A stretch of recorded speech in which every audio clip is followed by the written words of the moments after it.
Hello, my name's Toby Morrison. I'm the Disabled Students Counsellor at Coventry University Students' Union. So we're stood outside the hub. To get access to the building, you would need to come down some steps. Now, looking at the steps there, I would probably say higgledy-piggledy. It's not a flat, straightforward staircase. And this is where there's been some problems on campus. At present, work is underway to try and correct those, or to correct it. Where we're standing is on the Jordan Well side of the building. Behind the concrete wall to our left, they are building a wheelchair ramp, and then they will be normalising the steps to the point at which there will be a constant handrail down both sides with a little ball as a reference point for visually impaired students. Normal steps, I don't know the ins and outs of what's going on, but basically that is what's happening. So if you did use a wheelchair, how would you be expected to gain access to this part of the campus? At present, you would be required to go down the road past the Herbert Art Gallery, round Allenbury building, and then as per the sign that is next to the Allenbury building on the other side of this building. Are wheelchairs able to use the stairs at present? With difficulty and with great caution. There were a couple of instances where I had to help my friend Wesley back up and, or support him in getting down, because had he gone maybe an inch too far, he would have toppled off the edge of the ramp.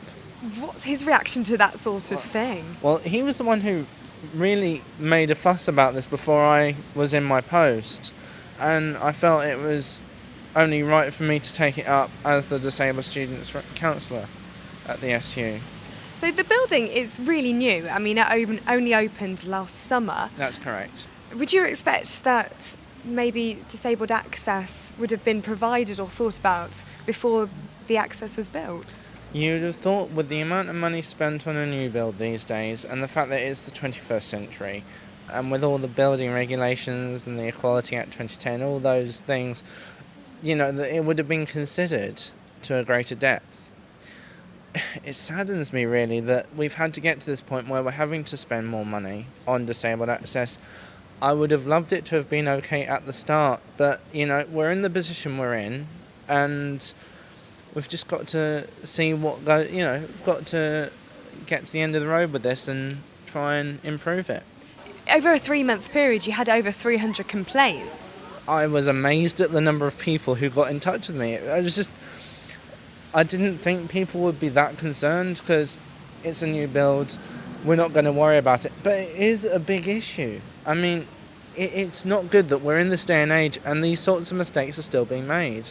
From your point of view, what's the biggest problem, or what's the hardest thing to deal with when gaining access or gaining entry into the hub?